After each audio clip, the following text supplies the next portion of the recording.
কি গো, কালকে যে বললে আবার আখ কিনে আনবে, আজকে বেশি করে আখের রস বানিয়ে বিক্রি করবে, তা তাড়াতাড়ি ওঠো, না হলে তো বাজারের সব লোক আবার বাড়ি চলে যাবে। এই যে আবার শুরু হয়ে গেছে সকালবেলা। উঠছি গো উঠছি, তোমার থেকে না আমার মাথায় বেশি চিন্তা আছে। তুমি কানের কাছে বেশি ভেজর ভেজর করো না তো। কোনো দিনও আমাকে একটু শান্তি মতন ঘুমাতে দেয় না। জ্বলে মরে গেলাম আমি, বাপরে বাপ। হ্যাঁ, আমার জন্য তো তুমি চলেই যাবে, আমার জন্য তো তোমাকে পয়সা কামাতে হচ্ছে না, রোজ সকালবেলা উঠে কাজে যেতে হচ্ছে, তোমার তো খুব কষ্ট হচ্ছে, কারণ তুমি তো একটা অলস। আচ্ছা ঠিক আছে, আমি অলস হই আর বালিশ হই, যাই হই না কেন, আমাকে এখন একটু চা দাও। সকালবেলা বেশি কথা বলো না, মাথাটা খুব গরম হয়ে যাবে কিন্তু। তারপর আর কাজে টাজেই যাব না, সারাদিন ঘরেই বসে থাকবো, দেখবা কেমন লাগে। দিচ্ছি দিচ্ছি, অত না আমাকে রাগ দেখিয়ে কিছু হবে না, তুমি যদি কাজে না যাও তাহলে তুমিই খেতে পারবে না। এই নাও চা, তুমি তাড়াতাড়ি হাত মুখ ধুয়ে রেডি হয়ে আসো, আমি তোমার জন্য চিড়ের পোলাও বানিয়ে দিচ্ছি। এ নাও, এটা খেয়ে নাও। আর হ্যাঁ শোনো, আজকে একটু বেশি করে আখ আনবে, ঠিক আছে? যাও তাড়াতাড়ি যাও।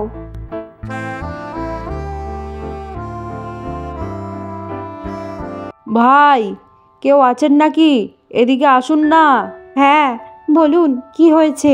কালকে যে আপনি আখ নিয়ে গেলেন, তা কি খবর, আজকেও যে আসলেন?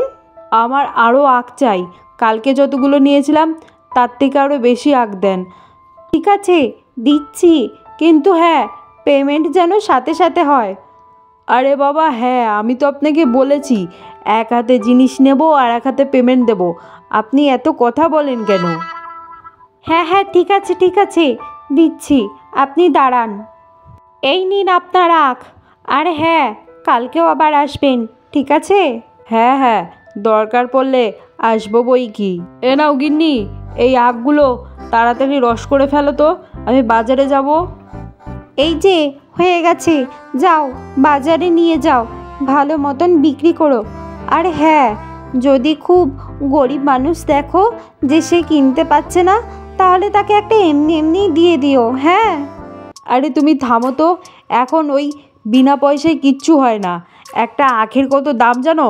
তারপরে এত খাটনি করে আখের রসটা তৈরি করতে হচ্ছে, আর তুমি বলছো আমি অন্যজনকে বিনা পয়সায় দিয়ে দেবো? পয়সা থাকলে খাবে, না থাকলে এমনি জল খাবে। তুমি থামো, আমি জানি ব্যবসা কিভাবে করতে হয়। টুনির আখের রসের বিক্রি দিন দিন আরও বাড়তে থাকে, আরও লোক টুনির আখের রস খেতে আসে এবং তার আখের রসের অনেক গুণগান করে। তারা বলে তার আখের রস অনেক সুস্বাদু এবং তরতাজা। টুনির আখের রস প্রত্যেক দিনই বিক্রি হয়ে যায়, একটুও পড়ে থাকে না। ধীরে ধীরে টুনির আখের রসের চাহিদা আরও বাড়তে থাকে। জানো গিন্নি, আমার আখের রসের এখন কি চাহিদা, বাপরে বাপ, সবাই কি খাওয়া খাচ্ছে, আমার একদিনও লস হয় না। আমি যতদিন দোকান খুলেছি রোজ লাভ হয়েছে, রোজ। তোমাকে যে আমি কি বলবো, মানে লোকজন আখের রস শেষ হয়ে যাওয়ার পরেও এসে বলে, ইস তোমার আখের রসটা শেষ হয়ে গেল, কালকে কিন্তু আমার জন্য রেখে দিও। এখন কত লোক শুধু অর্ডার করেই যায় যে তাদের জন্য আমি যেন রেখে দিই। অনেক দিন পর ঈশ্বর আমাদের মুখ তুলে চেয়েছেন, দেখো এই ব্যবসাটাতেই তুমি দাঁড়িয়ে যাবে। হ্যাঁ, দাঁড়িয়ে তো যাব, কিন্তু আমি একটা কথা ভাবছি। কি কথা ভাবছো তুমি? আমি ভাবছি আখের রসের দাম 5 আর 10 টাকা না করে 15 টাকা আর 20 টাকা করি। দেখো এখন যা চাহিদা, মানুষ এমনিও খাবে অমনিও খাবে, মানে দাম যদি বেশি থাকে তাহলেও খাবে। কিন্তু তুমি এই কি বলছো, দাম যদি বাড়িয়ে দাও তাহলে যারা গরিব মানুষ তারা তো খেতে হিমশিম খাবে, রোজ রোজ রোজ 20-15 টাকা দিয়ে কি আখের রস কেনা সম্ভব নাকি তাদের পক্ষে? তুমি থামো তো, তুমি জানো না, ভালো জিনিস হলে ও রোজ খাবে, রোজ। আখের রস নিয়ে যান, আখের রস। কি দাদা, দিন আমাকে একটা 5 টাকা দামের আখের রস দিন। দিদি এখন 5 টাকা নেই, ওটা 15 টাকা হয়ে গেছে। ও, 15 টাকা হয়ে গেছে, আচ্ছা ঠিক আছে। টুনির মনে টাকার লোভ জন্মায়, যার কারণে সে আখের রসের দাম বৃদ্ধি করে। কিন্তু সেক্ষেত্রেও দেখা যায় খুব একটা যে কম বিক্রি হচ্ছে তা নয়, ভালো পরিমাণেই আখের রস বিক্রি হচ্ছে। কিন্তু টুনির মনে এরপরও লোভ কমে না, তার মনে আরও খারাপ বুদ্ধি চলতে থাকে। এ নাও, তোমার আখের রস রেডি হয়ে গেছে, নিয়ে যাও। আহা, আখের রস রেডি হয়নি, এবার আমি রেডি করব। এ মা, কি করছো? এতে জল ঢালছো কেন? আমি যদি রোজ সবাইকে শুধু আখের রসই খাওয়াই তাহলে আমার লাভটা কোথায় হচ্ছে? হ্যাঁ, আমি যদি তার সাথে একটু জল মিশিয়ে খাওয়াই তাহলে আমার অনেক লাভ হবে। যারা দুধ বিক্রি করে তারা জল মেশায়, আর বেশি লাভের জন্য আরও বেশি জল মেশায়। মনে হয় কি দুধে জল দেয়নি, জলে দুধ দিয়েছে। কিন্তু তুমি এটা ঠিক করছো না, এটা করা উচিত নয়, এটা পাপ।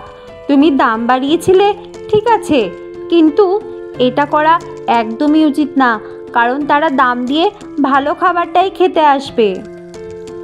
দেখো, এইসব ব্যাপারে আমি তোমার কাছ থেকে কোনো জ্ঞান শুনবো না, আমি জানি ব্যবসা কিভাবে করতে হয়।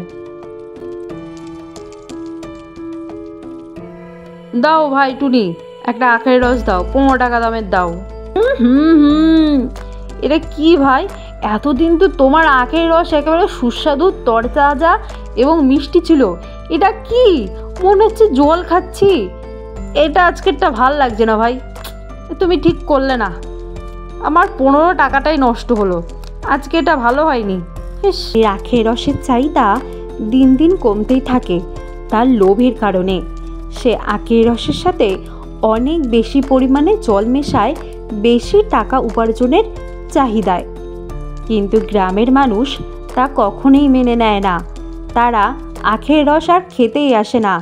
টুনির ব্যবসা ধীরে ধীরে কমতে থাকে। কি গো, আজকে কাজে যাবে না? অনেক বেলা হয়ে গেল তো।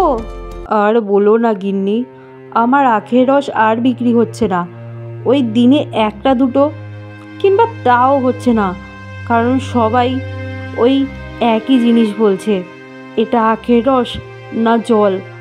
আমার যে নামটা ছিল সেটা আমি খারাপ করে ফেলেছি। এখন যদি আমি তাদেরকে আখের রসও দিই জল না মিশিয়ে, তাও তোরা খেতে চাইবে না, বিশ্বাসও করবে না।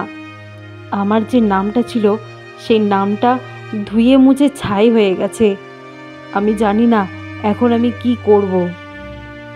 এর জন্য আমি তোমাকে বলেছিলাম যে ঈশ্বর যেইটুকুই দেয় তাতেই খুশি থাকা প্রয়োজন, এবং তুমি তো পরিশ্রম করে যেইটুকুনি কামাচ্ছিলে তাতেই তো তুমি খুশি থাকতে পারতে। কিন্তু না, তোমার আরও বেশি বেশি টাকা চাই, তাই সেই লোভের কারণে তুমি অনেক পাপ করে ফেলেছো। কিন্তু তুমি চিন্তা করো না, দেখো তোমার আখের রসের চাহিদা আবার সেই আগের মতো হবে। তুমি এক কাজ করো, কালকে আখের রস 5 টাকা করে বেশিরভাগ সবাইকে ফ্রিতে খাওয়াও। তুমি তখন সবাই খেয়ে বুঝতে পারবে তোমার আখের রসের স্বাদ আগের মতনই আছে। দেখবে আবার সবাই খাওয়া শুরু করবে। হ্যাঁ গিন্নি, তুমি ঠিক কথা বলেছ, তাহলে কাল থেকে আমি ওটাই শুরু করব। পরের দিন সবাইকে ফ্রিতে একটি করে আখের রস দেয়, এবং অনেকে খেতে চায় না, কারণ তারা সবাই জানতো যে এই আখের রসের স্বাদ অনেকটা কমে গেছে, পুরো জলের মতন খেতে হয়ে গেছে, তাই তারা বিনামূল্যেও খেতে চাইছিল না। কিন্তু আস্তে আস্তে 1, 2, 3টে করে লোক খাওয়ার পরে বুঝতে পারে যে আখের রসের স্বাদ সেই আগের মতোই আছে এবং সেই স্বাদ ফিরে এসেছে। এইভাবে টুনির ব্যবসা আস্তে আস্তে আবার ঠিক হয়ে যায়, এবং এরপর থেকে টুনি কখনোই অসৎভাবে কাজ করেনি, সবসময় সততার সাথে কাজ করেছে। তো বন্ধুরা, আজকের ভিডিওটি কেমন লাগলো তা কমেন্ট বক্সে কমেন্ট করে জানাও। আর ভিডিওটি যদি ভালো লেগে থাকে তাহলে একটি লাইক করো। এই ধরনের ভিডিও দেখার জন্য চ্যানেলটিকে সাবস্ক্রাইব করো। আজকের মতন আসি, অন্য কোনো গল্পে দেখা হবে।